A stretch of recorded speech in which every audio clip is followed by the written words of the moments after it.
আঁকিবুকি art গ্রুপের উপস্থাপনায় আস্থা বিনায়ক শীর্ষক ভগবান গণেশের ছবি ও ভাস্কর্যকে শিল্পকলার মাধ্যমে রং তুলিতে তুলে ধরেছে প্রায় ৩০ জন শিল্পী।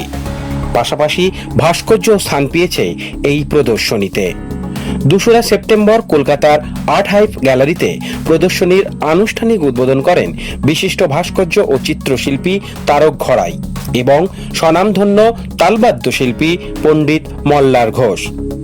২রা থেকে ৪ঠা সেপ্টেম্বর পর্যন্ত এই প্রদর্শনীতে যে কোনো দর্শক ক্রেতারা গিয়ে ভগবান গণেশের যে কোনো ছবি ভাস্কর্য স্বচক্ষে দর্শন করে কিনতে পারবেন বলে জানালেন আঁকিবুকির প্রধান শিল্পী সঞ্জয় দাস। তিনি জানান, এটি তাদের ৬ষ্ঠতম প্রদর্শনী, যেখানে নবীন প্রবীণের সাথে শিল্পকলার শিল্পীদের সৃষ্টিতে এক নতুন দিগন্ত উপস্থাপনা করা হয়েছে। তাই যে কোনো আর্ট লাভার তাদের প্রিয় এই প্রদর্শনীতে যোগদান করতে পারেন। শিল্পীদের নিয়ে প্রদর্শনীর শেষ দিন ছবি আঁকার মাধ্যমে আরজিকর কাণ্ডে অভয়ার বিচারের দাবিতে তারা রং তুলি নিয়ে ছবি এঁকে প্রতিবাদও জানাবেন বলে সঞ্জয় বাবু জানান। এইভাবে আঁকিবুকি আর্ট গ্রুপ তার নিজস্ব পরিসরে এগিয়ে চলুক, এই শুভকামনা রইল। আমি মল্লা, তালবাদ্য শিল্পী এবং সুরকার মল্লার ঘোষ। আজকে আমার বিরাট একটি প্রাপ্তি হলো আন্তর্জাতিক খ্যাতিসম্পন্ন শিল্পী তারক স্যারের পাশে দাঁড়িয়ে আজকের এই অনুষ্ঠানের সূচনা করলাম আমরা।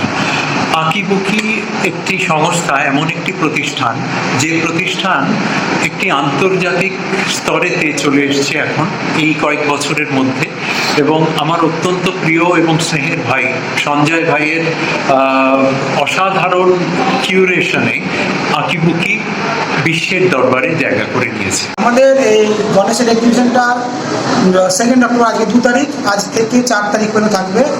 আর এটি কলকাতার একটু বিখ্যাত গ্যালারি আর্ট হাইভে অনুষ্ঠিত হচ্ছে। আর্ট হাইভটা হচ্ছে ওর আজমল খান রোড। আর এটি লোকেশন বলবো রাজবাড়ি মোড় থেকে পেয়েছি টালিগঞ্জ থানার ঠিক ব্যাক সাইডে, মানে বি সাইড টালিগঞ্জ থানা বলে, সেখানটায় আমাদের জায়গাটা আছে। এখানে আমাদের এক্সিবিশন হচ্ছে। আর আমার এবারে পার্টিসিপেট আর্টিস্ট 30 জন। আর গর্বের সত্যি বলবো, এবারে আমাদের পার্টিসিপেট আর্টিস্টের মধ্যে 80% মহিলা, যারা কিনা এই এক্সিবিশনে আমাকে সাপোর্ট করেছে। এই এক্সিবিশনটাকে সাফল্যমণ্ডিত করার জন্য আমি খুব হ্যাপি, খুবই খুশি বা গর্বিত যে তারা আমার উপরে দায়িত্ব দিয়েছে যে আমি পারবো কাজটা করতে, আমি করে দিয়েছি। কতগুলো ছবি রয়েছে এবং এখানটা ছবি আছে 39 আর ভাস্কর্য আছে 3। মোটামুটি মূলত অ্যাক্রিলিক কালার তো আছে, কিন্তু ওর সাথে আমাদের কিছু 6টা-8টা পেন্টিং ওয়াশে করা আছে। আমার ব্যাক সাইডে যে পেন্টিংটা আছে সেটা সফট প্যাস্টেলে করা আছে, আর বেশিরভাগটাই অ্যাক্রিলিক কালারেই কাজটা করা আছে। নতুন অনেক মুখ দেখলাম, তাদের উদ্দেশ্যে কি?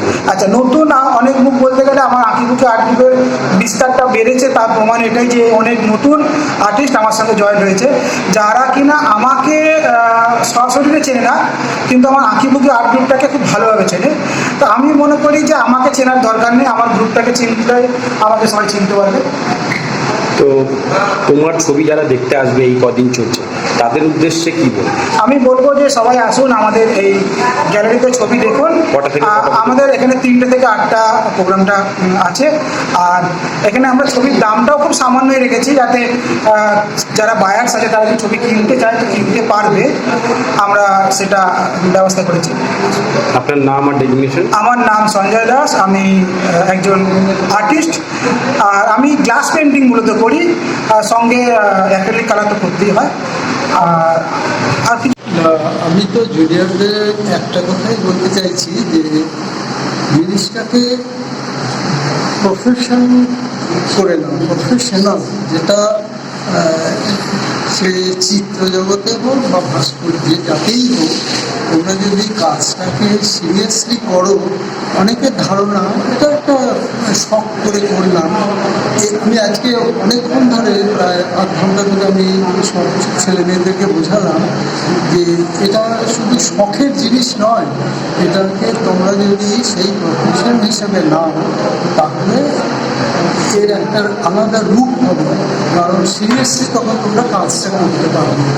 আমার নাম তারক। এই প্রয়াস আঁকিবুকি আর্ট গ্রুপ এমন একটা গ্রুপ যা সমাজে দূরত্বভাবে কাজ করে যাচ্ছে, যে নতুন নতুন শিল্পীরা উঠছেন এই আঁকিবুকি গ্রুপ থেকে।